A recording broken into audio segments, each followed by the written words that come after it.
Si je vous dis vaudou, vous pensez à quelque chose comme ça, n'est-ce pas? Une poupée mystique, trouée d'aiguilles pour faire du mal, un peu comme dans les films. Le vaudou n'est pas la diablerie. Le vaudou n'est pas démon. Le vaudou n'est pas Satan. C'est ce cliché-là que pendant longtemps on a affublé au vaudou pour les besoins de la cause. Je m'appelle Rémi Savimana et je suis au Bénin pour dévoiler un crime culturel, une supercherie à grande échelle qui a voulu déposséder un peuple de sa spiritualité.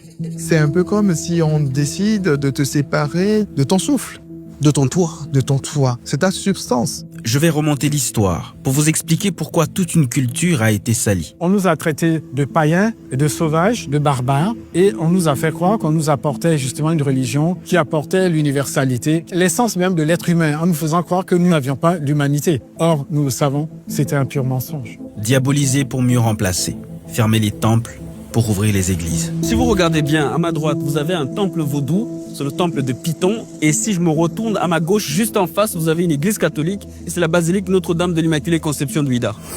Je vous montrerai comment de génération en génération, le clergé catholique a presque réussi son coup. Pour de nombreux fidèles chrétiens, le vaudou n'est qu'un ensemble de pratiques de magie et de sorcellerie, du paganisme.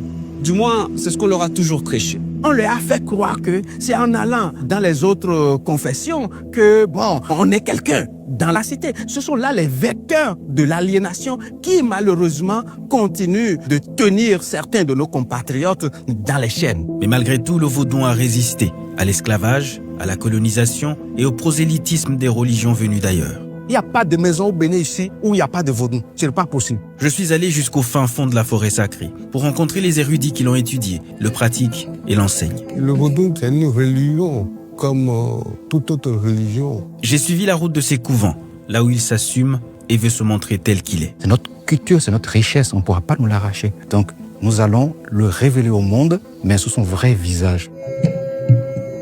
Je veux le voir de mes propres yeux, le toucher, le connaître et comprendre pourquoi les Béninois y sont si attachés. Chaque grande religion a son berceau.